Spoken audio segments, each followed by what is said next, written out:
अस्सलाम वालेकुम।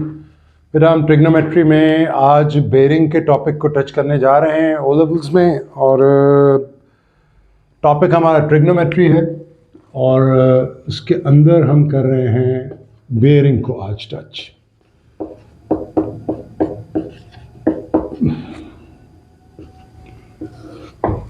बेरिंग क्या होती है इसको हम डिस्कस करते हैं, but before going into bearing मैं आपसे ये बात करता हूँ कि अगर जैसे आपकी जूनियर क्लासेस में आपसे कहा जाता था कि आप for example theta is equal to 30 degree को प्लॉट करें। If you are asked to plot 30 degree angle और आप यहाँ इस तरह एक हॉरिजॉन्टल लाइन लगी हुई और यहाँ मैं एक डॉट बना दूँ, तो आप जब जूनियर क्लासेस में थे तो आप यहाँ डी को रखते थे और यहाँ से 30 डिग्री का एंगल मेजर करके एक पॉइंट लगाते थे, फिर डी को हटा लेते थे और फिर इसको मिला देते थे इस लाइन के साथ और कहते थे कि ये एंगल 30 डिग्री से। बिल्कुल सही है। एक चीज़ जो आप उस वक्त सोचते नहीं थे कि ये एंगल देखें एंगल जो है वो या तो क्लॉकवाइज होता है या ये एंटी क्लॉकवाइज एंगल है, या एंगल क्लॉकवाइज होता है यूं। तो जो पॉजिटिव एंगल्स होते हैं ना उन्हें हम एंटी क्लॉकवाइज एंगल्स मानते हैं। एंटी, अगर आपसे कहा जाए theta is equal to -30 degree plot करें तो आप क्या करेंगे? यही लाइन हो अगर आपके पास और ये डॉट हो तो आप डी को उल्टा रखेंगे और यहाँ से 30 डिग्री मेजर करेंगे, तो ये डी हटा लेंगे। फॉर एग्जांपल ये डी हटाकर मान लीजिए आपने 30 डिग्री यहाँ पे मेजर किया था, ये एंगल आप देखें क्लॉकवाइज हो जाएगा। या आप अपनी ए लेवल्स में अगर मैथ्स लेंगे या एड मैथ्स अगर आप पढ़ रहे हो तो वहाँ ये नेगेटिव एंगल्स और पॉजिटिव एंगल्स का कॉन्सेप्ट होता है। What I'm trying to explain is that the usual angles which you have studied in your earlier classes can be positive or can be negative. Positive angles are drawn counterclockwise from the horizontal line and negative angles are drawn clockwise from the horizontal line जो x axis भी होती है। ठीक है, ये तो आम angle की बात है। अब हम चलते हैं बेरिंग। बेरिंग भी एंगल है। Now what kind of angle is bearing? Let me explain. आइए, ये तो आपसे सर थोड़ा सा एंगल का मैंने डिस्कस किया कि एंगल क्या होता है। अब आइए, अच्छा इससे पहले कि हम बेरिंग में जाएं एक और चीज़ भी समझने की ज़रूरत है कि यूजुअली हम अपने जो स्पेस होता है हमारा, जैसे ये स्पेस है 2 डायमेंशनल स्पेस, इसको हम 4 क्वाड्रेंट्स में डिवाइड कर देते हैं। First, second, third, fourth. ठीक है। बेरिंग क्या है? It is also an angle, लेकिन bearing it is N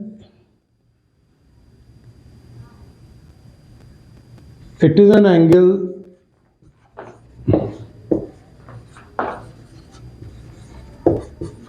measured clockwise। ये हमेशा क्लॉकवाइज होता है फ्रॉम द नॉर्थ से मेजर किया जाता है। ना आप ये सोच रहे होंगे कि इसमें नॉर्थ कौन सा एंगल? देखें ये जो 4 आपके सामने डायरेक्शंस मैंने बनाई, ये ऊपर वाला जो है ये नॉर्थ है, नीचे वाला जो है ये साउथ है, ये ईस्ट है जो राइट पर है, और ये वेस्ट है। ये देखें, ये 4 डायरेक्शंस आपके सामने आ गई। वो एंगल कैसे मेजर करते हैं ये मैं आपको बताता हूं। तो north is the upward vertical. अगर मैं आपसे एक बात करूं, फॉर एग्जांपल मैं आपसे कहूं bearing is an angle measured clockwise from the north, always clockwise, हमेशा क्लॉकवाइज होगी, कभी भी एंटी क्लॉकवाइज नहीं होगी। फॉर एग्जांपल लीजिए, देखें एग्जांपल के तौर पे हम डिस्कस करते हैं। अगर मैं एग्जांपल आपके साथ डिस्कस करूं, लेट्स से मैं कहूं बेरिंग ऑफ, इस बात को गौर से समझिए, bearing of A from B is let's say 70 degrees। अच्छा, बेरिंग को हमेशा 3 नंबर्स में लिखा जाता है, तो अगर 70 है तो हम स्टार्ट में 0 लिख देंगे। ठीक है, अब जरा इसको पढ़िए, the bearing of A from B, ये वर्ड इंपॉर्टेंट है। बेरिंग मेजर कहां से हो रही है? फ्रॉम बी, तो जो नॉर्थ है वो बी पे बनेगा। आप क्या करें, यहां एक नॉर्थ बना लें, ये देखिए आपने नॉर्थ बना लिया, ये नॉर्थ है, भले बाकी मत लिखें साउथ ईस्ट वेस्ट। अब बेरिंग आपने क्लॉकवाइज मेजर करनी है यहां से, तो अब जब यहां से मेजर करना शुरू करेंगे तो यहां से लेके यहां तक 90 है, ये देखें दिस इज 90, फिर यहां से लेके यहां तक 180 है, यहां से लेके यहां तक 270 है, और यहां से लेके यहां तक वापस 360। तो ये 0 यहां पर हो गया, 90 यहां पे हो गया, दिस इज 180, दिस इज 270, और वापस हम आ गए 360 के ऊपर, ये देखें। इनफैक्ट ये हमारा 0 भी है, स्टार्ट हम यहीं से हुए थे, एंड भी यहीं पे हुए हो। आई होप यहां तक बात क्लियर है, ठीक है। आम जो हमारे एंगल्स होते हैं, जो हम डिस्कशन करते हैं, वो हमारा 0 डिग्री यहाँ पे होता है, और 90 यहाँ पे होता है, 180 यहाँ पर होता है, 270 यहाँ होता है, क्योंकि एंगल हम एक्स एक्सिस से मेजर करते हैं, या तो काउंटर क्लॉकवाइज मेजर करते हैं या क्लॉकवाइज मेजर करते हैं। दोनों वेज में, दोनों सूरतों में, दोनों कंडीशंस में हमारा एक्सिस यहाँ से हॉरिजॉन्टल से मेजर होता है, जो हमारा आम एंगल है, बेरिंग के अलावा के एंगल। लेकिन अभी चूंकि हम बेरिंग की बात करें, तो बेरिंग हमारा नॉर्थ से मेजर होता है और क्लॉकवाइज मेजर होता है। It is measured from north and always measured clockwise, तो ये एंगल यूं आएगा, तो ये 0 है। अब बेरिंग के लिए this is 0 and not this one, जो कि हमारे आम एंगल्स में होता है। आई होप ये डिफरेंस आप हमेशा याद रखें। In bearing we always measure angle from the north. तो आपको पता है ये 0 से 90 तक है, दिस इज 0 से 90 तक, तो 70 कहीं बीच में आएगा। तो हम यहाँ क्या करेंगे, ये देखिए, हम पेपर में अगर मुझे ये कोई बनाने को कहे, if someone ask me to draw this, तो 70 विल बी समवेयर हियर। ये लाइन आप बहुत लंबी ना बनाएं, मतलब बस ये इतनी काफ़ी है, क्योंकि इस लाइन की लेंथ में bearing of A from B, यानी बी से बेरिंग मेजर हो रही ए की, ये देखिए। तो the bearing of A from B हो या bearing of B from A हो, ये भी हम बात करते हैं। लाइन ए बी होगी, यानी bearing of A from B, ये 70 डिग्री देखें, ये नॉर्थ से हमने इसको क्लॉकवाइज बनाया। मैं जो अभी दूसरी बात कर रहा था वो भी करता हूँ, यहां आप 70 लिख दें। तो बेरिंग पॉइंट की नहीं, बेरिंग लाइन की होती है, लेकिन लिखा हुआ यूं होता है, bearing of A from B. जिसकी बेरिंग है उस पॉइंट को अवे लिखते हैं, फ्रॉम जहां पर है वहां पर हम नॉर्थ बनाते हैं। आई होप ये पॉइंट आपको बड़े अच्छे से क्लियर हो रहा है। अगर वो कहे, फॉर एग्जाम्पल मैं यहां लेता हूं, bearing of B from A, let's say is 190 degree, 140 degree, 90 भी ले सकते थे, 12। तो bearing of B from A, अब नॉर्थ ए पे बनेगा, ये देखिए, ये ए पे बन गया, दिस इज ए। बेरिंग देखें 90 से बड़ी है, तो अगर आप यहां देखें 90 से बड़ी है, तो ये यहां इस क्वाड्रेंट में आएगी, क्योंकि 90 से 180 के दरमियान में बेरिंग्स इस जगह आएंगी। तो 90 और 40, 50 और एक्स्ट्रा कर लेते हैं, ये देखें, ये तकरीबन यहाँ पे आ जाएगी। ये आ गया the bearing of B from a, ये देखें, लाइन ए बी है। अब बेरिंग ये लिख देंगे आप 140 डिग्रीज, ये देखें। तो बेरिंग इज बी से ए की हो या ए से बी की हो, line is always A B. यहां पे बी यहां है, ए ऊपर है, यहां पे बी ऊपर है, ए नीचे। आई मीन नॉर्थ वहां बन रहा है जहां फ्रॉम आ रहा है, और चूंकि ए टू बी है, यहां बी टू ए है, लाइन ए बी है। देखिए दोनों केसेस में लाइन इज ए बी। तो ये फर्क, पहली बात तो इसको समझने की जरूरत है। कुछ बातें और करते हैं, मतलब अगर ये लाइन यहां पे जा रही है तो बी से ए की बेरिंग क्या होगी, या अगर हमें ए की बेरिंग बी से मालूम है तो बी की बेरिंग ए से क्या हो जाएगी, इसी क्वेश्चन में यह भी हम डिस्कस करते हैं। फिलहाल मैंने आपको कुछ बेरिंग्स बना के दिखाई। Let's take some other examples. इसको मैं इरेज करता हूं। देखिए एक और एग्जांपल लेते हैं, हम इन अल्फाबेट्स को इरेज कर लेते हैं और इस नंबर को। Let's say the bearing of C bearing of D, अच्छा इसमें भी अल्फ़ाबेट का कोई वो नहीं है कि डी बाद में है तो वो पहले आएगा, यानी अल्फ़ाबेटिकल ऑर्डर के अंदर डी बाद में है तो आप bearing of D from C ही लेंगे, कोई ज़रूरी नहीं है. It could be bearing of D from S और वेयर एवर. तो जो फ्रॉम है वहाँ नॉर्थ बनेगा. Let's say it's 230 degrees. मैं यहाँ बना देता हूँ, ये याद रहे आपको कि हमारा यहाँ से 0 है, ये 90 है, ये 180 है, ये 270 है यहाँ तक, और फिर 360 पूरा हो जाता है यहाँ. यानी दिस इज 0 डिग्री, 360 भी यहीं पे पूरा हो जाएगा. यानी अगर हम क्लॉकवाइज घूमते हुए आए तो हम यूं पूरा 360 मूव करेंगे. So the bearing of D from c, c पे नॉर्थ बना दे, ये सी है. बेरिंग 230 है तो ये देखें 90 180 यहाँ तक आ गया तो 270 और 180 के दरमियान में 230 होगा. दरमियान से मुराद कहीं भी, ये कोई हमने एग्जैक्टली मेजर नहीं करने, मतलब फॉर द मोमेंट.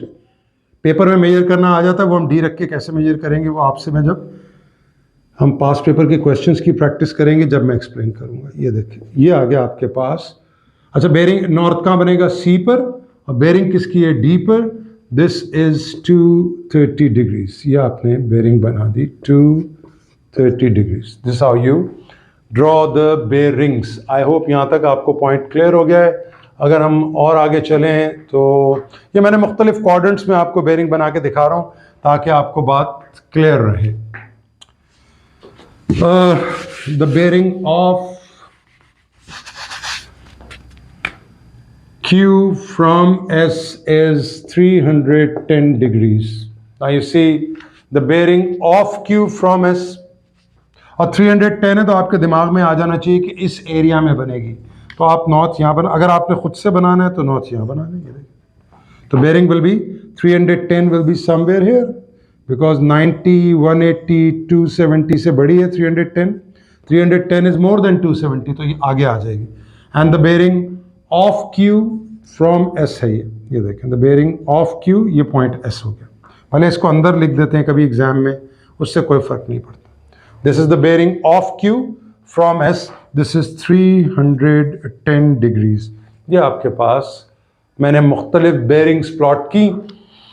थोड़ा सा आगे चलते हैं और हम देखते हैं कि क्वेश्चंस. अब अगर हमें bearing of Q from S दिया हुआ है तो bearing of S from Q कैसे निकालेंगे? Let's try this thing. आइए करते हैं इसको. जी ये हमारे पास एक क्वेश्चन मैंने लिखा है, आपका एग्जाम्पल है. क्वेश्चन ये है कि bearing of S from T is 240. Find the bearing of T from s. यानी bearing of S from t हो या bearing of T from s हो, लाइन एस टी होगी. पहली बात तो ये आपको अच्छी तरह समझ आ जानी चाहिए. ठीक है बेटा. ना पहले हम इसको प्लॉट कर लेते हैं. मोस्टली एग्जाम में प्लॉटेड होते हैं ट्राइंगल की फॉर्म में, लेकिन हमें अगर बेसिक एक लाइन की बेरिंग सॉल्व करना आ जाएगी तो हम किसी भी कॉम्प्लेक्स फिगर्स को सॉल्व कर सकेंगे. तो पहले हम इसको बना लेते हैं. The bearing of S from T, तो टी पे बनेगा नॉर्थ और 240 है. ये देखिए, वेल इफ इट इज 240 तो 240 ऑब्वियसली आपको पता है. ये देखिए 190 180 270 से कम है 240 तो ये आ गया आपके पास 240 बेरिंग है. नॉर्थ कहाँ बनेगा? टी पर, और बेरिंग किसकी है? एस की. ये देखें, इसको आपकी मर्जी है जितना मर्जी नीचे ले जाएं. ये देखें, ये आपका एस पॉइंट आ गया. ये आपको गिवन थी बेरिंग. ये पॉइंट टी है, ये वाला, ये पॉइंट टी है. इसको यहाँ लिख लेते हैं. चलो आपकी मर्जी है, बस समझिए कि ये पॉइंट टी है. ठीक है, कभी अंदर लिखा होगा. Now you are looking for the bearing of T from S. आप चाहें तो इस लाइन को दोबारा बना लें, या bearing of T from S का मतलब है now the north will be on S. ये देखें, और ये आपका एस. तो bearing of T from S, इसको अगर आप अलग बना लें तो ये लाइन यू बनी हुई है. The bearing of T from S is this, और ये एंगल चाहिए मुझे, that this is the bearing of T from S. इसको समझिए, this is the bearing of T from S. ये देख लाइन वही है. तो आई सजेस्ट कि एग्जाम में आप यहीं पे नॉर्थ बना ले गए, तो मैंने समझाने के लिए आपको अलग बनाया. नाउ ट्रिग्नोमेट्री में और उससे पहले सिमिलैरिटी में ऑल्दो हमने अभी सिमिलैरिटी के कॉन्सेप्ट्स अपलोड नहीं किए हैं वीडियोस, लेकिन करेंगे। दो पैरेलल लाइन में आपको मालूम है कि अगर दो पैरेलल लाइन को एक लाइन कट करे तो ऑल्टरनेट एंगल्स इक्वल होते हैं। ये बहुत बेसिक बात है, ये बात आप पढ़ चुके हैं पहले। तो वर्टिकल लाइन और पैरेलल लाइन जरूरी नहीं हॉरिजॉन्टल हो, वर्टिकल भी हो सकती है दो पैरेलल लाइन। तो अगर इनको एक लाइन कट करती है तो this angle will be equal to this angle and this angle, ये भी ऑल्टरनेट है, मतलब ये वाला एंगल इसके इक्वल हो जाएगा। ये देखिए, ये भी ऑल्टरनेट एंगल्स है तो ये भी इक्वल होंगे। ये कॉन्सेप्ट यहाँ काम आएगा। देखिए वर्टिकल लाइन की बात मैं क्यों कर रहा हूं कि जो दो नॉर्थ हैं वो भी पैरेलल हैं, दोनों नॉर्थ कहीं भी बने हुए हो नॉर्थ्स पैरेलल हैं, यानी north south line will be parallel to north south line and east west line will be parallel to any other east west line कहीं भी बनी हुई हो। ये दोनों लाइंस पैरेलल हैं, ये दोनों लाइंस पैरेलल हैं।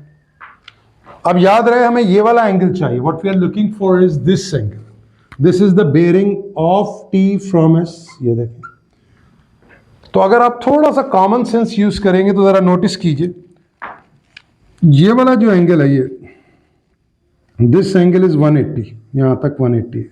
आपको पता है ये स्ट्रेट लाइन पे अगर एंगल हो यूं भी 180 होता है और स्ट्रेट लाइन पे ये भी एंगल 180 होता है। तो ये एंगल 180 और ये पूरा 240 है। तो अगर आप 240 में से 180 माइनस कर देंगे, you subtract this angle, what you get is this one. तो ये एंगल कितना हो जाएगा, this angle will B 240 minus 180 which is 60। ये लिख तो सिर्फ आपको समझाने के लिए रहा हूँ, ये आपको लिखने की एग्जाम में ज़रूरत नहीं, आप डायरेक्ट इसको दिमाग में कर लें। ये 60 डिग्री आ गया। Now you see this angle will be equal to this angle, this angle will be equal to this angle, क्योंकि ये ऑल्टरनेट एंगल्स हो गए, यानी ये वाले एंगल्स हैं। देखें, अगर मैं यहाँ नॉर्थ बना रहा हूँ एक और एक मैं नॉर्थ यहाँ बना दूँ, तो अभी मैंने ये वाला एंगल 60 निकाला, this one, this is 60, so is this, ये एंगल भी 60 होगा। ये देखें, तो ये 60 आ गया एंड दिस इज, क्या यही मेरा रिक्वायर्ड आंसर नहीं है? और बेरिंग को 3 में लिखते हैं, अगर पहला नंबर ना हो तो 0 लगा देते हैं। सो इसका आंसर हो जाएगा the bearing of S from T is 60 degree. ये आपका आंसर हो गया। This is the answer to this question. I hope ये पॉइंट क्लियर है। ये मैंने आपको समझाने के लिए बताया था, आप डायरेक्ट वहाँ पे एग्जाम में ऐसे ही कर लेंगे। इसका एक और तरीका भी हो सकता है जो आपके प्रॉब्लम जहन में आ रहा हो। आइए दोबारा करते हैं इस सवाल को। ये लिखा हुआ है, let me draw this diagram again. देखें, अगर मैं इस डायग्राम को दोबारा बनाऊं, ये मेरे पास क्वेश्चन था कि दिस इज एस,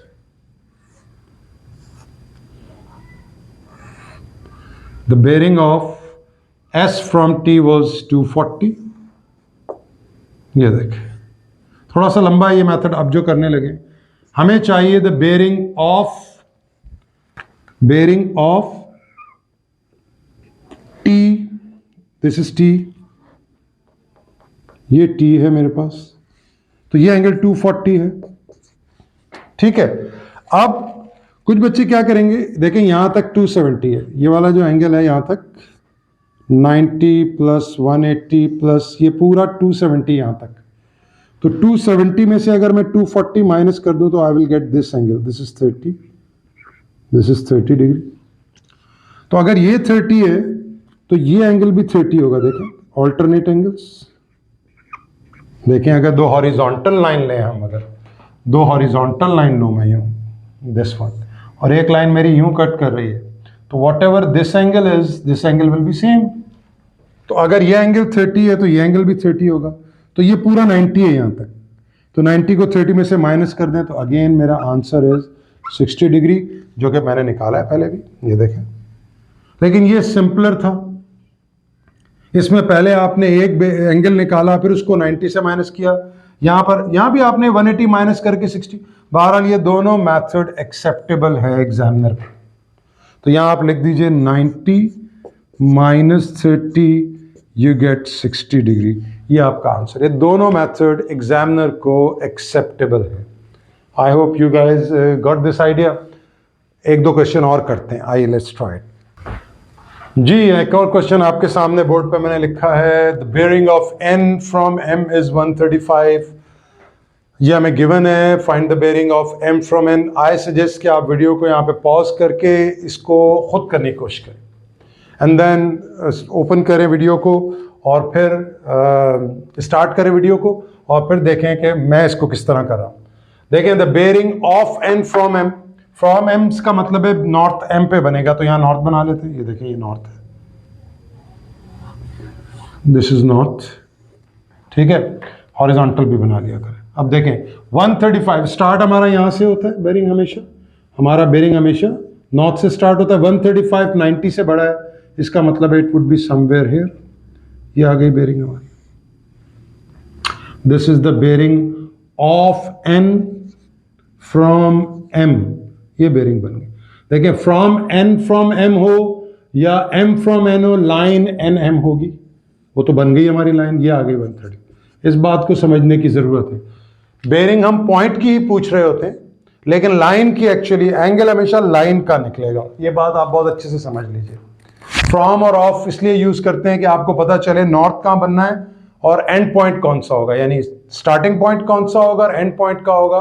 ऑफ और फ्रॉम हम इसलिए यूज करते हैं, वरना बेयरिंग हमेशा लाइन की होती है। You measure the bearing of the line and not the point.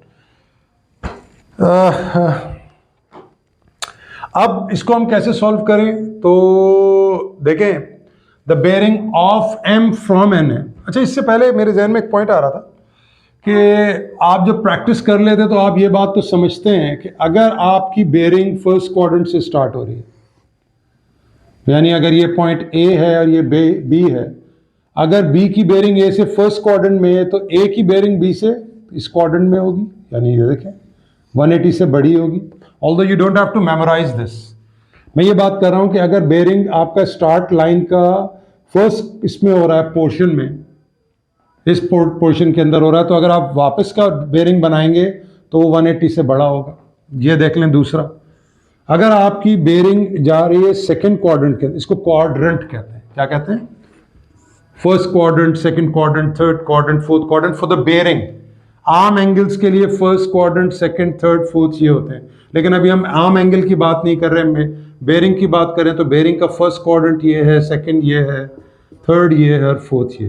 तो अगर आपकी बेयरिंग फर्स्ट क्वाड्रेंट से स्टार्ट होती है तो वो एंड करेगी थर्ड क्वाड्रेंट के अंदर। You can see if it starts from the second quadrant it ends in the fourth quadrant. ये देखें, ये फोर्थ क्वाड्रेंट है। अगर आपकी बेयरिंग थर्ड क्वाड्रेंट से स्टार्ट, थर्ड क्वाड्रेंट में जा रही है, आपकी बेयरिंग थर्ड क्वाड्रेंट में अगर जा रही है तो वो जो उसका एंड होगा वो वहां से फर्स्ट क्वाड्रेंट में आ जाएगा। ये देखें, ये थर्ड क्वाड्रेंट है। I hope you guys are getting this. And finally, अगर आपकी बेयरिंग फोर्थ क्वाड्रेंट में है, आपकी बेयरिंग फोर्थ क्वाड्रेंट में जा रही है, ये देखें फोर्थ क्वाड्रेंट में, यानी आपने यहाँ से फोर्थ क्वाड्रेंट में मेजर की, तो अगर आप रिटर्न बेयरिंग यानी यहाँ से बेयरिंग को मेजर करेंगे तो वो सेकंड क्वाड्रेंट में आ जाएगी। तो रिलेशनशिप फर्स्ट और थर्ड का है, सेकंड और फोर्थ का है। बस ये जहन में रहे। इससे ये होगा कि आपको ये पता चलेगा कि अगर इसकी स्टार्टिंग बेयरिंग फर्स्ट क्वाड्रेंट में है, यानी आपकी गिवन बेयरिंग 90 से कम है, तो जो आंसर है वो 180 से बड़ा आएगा। अगर आप ए की बेयरिंग बी से मेजर कर, again having said that you don't have to memorise it, लेकिन आपको ये अंदाजा होगा तो आपको आंसर निकालने में होगी। मैं जब क्वेश्चंस कर रहा हूं उनके अंदर ये बात एक्सप्लेन करता रहूंगा साथ साथ। देखें इसको, what I am saying is, इस बात को दोबारा करते हैं। आइए देखें, इस बात को दोबारा करते हैं। ये जो बेयरिंग हमने बनाई, ये देखें, ये बेयरिंग है bearing of N from P, the bearing of N from P. अब हमें बनानी है the bearing of M from N. जब फ्रॉम एन है तो हमारा नॉर्थ जो है वो यहां बन जाएगा एन के ऊपर। ये देखें, ये बेयरिंग यहां एंड हो रही है, देखें। नाउ द बेयरिंग, ये देखें यहाँ सेकंड में थी, यहाँ अब हमारी जो बेयरिंग आनी है ये वाली, द बेयरिंग ऑफ ये एन की बेयरिंग एम से 135 थी। What we are looking for is the bearing of M from N. आप चाहें तो इस लाइन को दोबारा बना लें। ये देखें, the bearing of M from N, ये हमारा ये हो गया सर। देखें, तो what I am looking for is this bearing, ये बेयरिंग मुझे चाहिए। इसके लिए मैं क्या कर सकता हूं, देखें, अगर मुझे ये वाला एंगल पता चल जाए, दिस एंगल, तो ये पूरा एंगल 360 है। 360 में से अगर मैं ये एंगल माइनस कर दूं, what I get is this angle. ये देखें, तो अब देखें ये वाला जो एंगल है, ये वाला angle, what is this angle, ये वाला जो एंगल है, ये वाला देखें, ये टोटल 180 है। 180 में से अगर आप 135 को माइनस कर दें, ये टोटल एंगल 180 है, 180 में से 135 को माइनस कर दें तो 180 माइनस 135 गिव्स यू 45। ये देखिए, ठीक है, तो ये एंगल आपके पास आ गया 45। तो क्या ये एंगल भी 45 होगा? This angle is also 45। Again अगर आप इसमें आपको नहीं समझ आई तो मैं यहां बनाता हूं। ये देखें, ये दो नॉर्थ्स हैं, अगर ये एंगल 45 है तो ये एंगल भी 45 है। ये देखें, ऑल्टरनेट एंगल्स, क्योंकि नॉर्थ वाली लाइंस जो है वो पैरेलल लाइंस होती हैं। ये लाइन कट करी, if this is 45 so is this. ये 45 क्यों है? टोटल 180 है। 180 में से 135 निकाला। Now what I am looking for is this whole, this bearing यहां तक, तो पूरा 360 है। ये 360 में से 45 माइनस कर दें तो इसका आंसर क्या आ जाएगा? 360 माइनस 45 गिव्स मी 315 डिग्रीज। इसको एक और तरीके से भी कर सकते हैं, आइए देखें वो क्या है।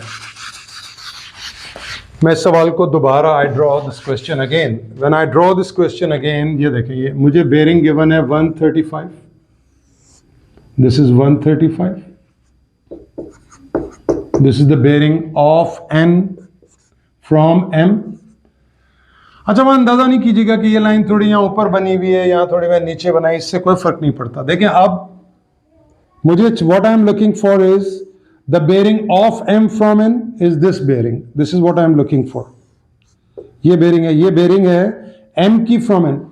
कुछ बच्चे क्या करेंगे, देखें, ये एंगल 90 डिग्री है, this angle is 90 degree, this angle is 90 degree. तो अगर आप ये पूरा 135 है यहां तक, देखें 135 में से ये 90 माइनस कर दें तो ये एंगल कितना बचेगा? सो इफ यू सब्ट्रैक्ट 135 में से 90 माइनस कर दें तो 45 बच रहा है। ये देखें, वी आर लेफ्ट विथ 45। तो ये एंगल 45 है, ये देखें, ये वाला। तो if this angle is 45 so is this angle, क्योंकि ये ऑल्टरनेट एंगल्स। कोई आपको इसमें शक हो रहा है तो हम यहाँ बना के देख लेते हैं। ये देखें, ये लाइन है और ये एंगल अभी हमने 45 निकाला, दिस वन। तो यहाँ पर ये वाला एंगल 45 हो जाएगा, this one is 45, this is 45, so is this. अब देखें, फ्रॉम हियर टू हियर हम 90, 180, 270 तक पहुँचे हैं। यहाँ तक 270 है, 90, 180, 270, इसमें 45 और ऐड कर दें तो हमारा आंसर क्या हो जाएगा? 270 प्लस, यहाँ हम ऐड कर दें, प्लीज़ दूसरा नोट कर लेता हूँ। अगर हम यहाँ ऐड कर दें 270 plus 45, what I get is 350। Marker Kings शायद ख़त्म हो रही हैं। बहरहाल ये आपके पास 270 प्लस 45 आपके पास आंसर आ रहा है। और देखिए, आपका आंसर सेम है, द आंसर इज 315 डिग्रीज, जो हमारा पहले भी आ रहा था। तो दो डिफरेंट स्टाइल्स में हमने आंसर्स निकाले तो हमारे आंसर्स सेम आए। आई होप ये बात भी आपको अच्छी तरह समझ में आ गई होगी। Let's try another example.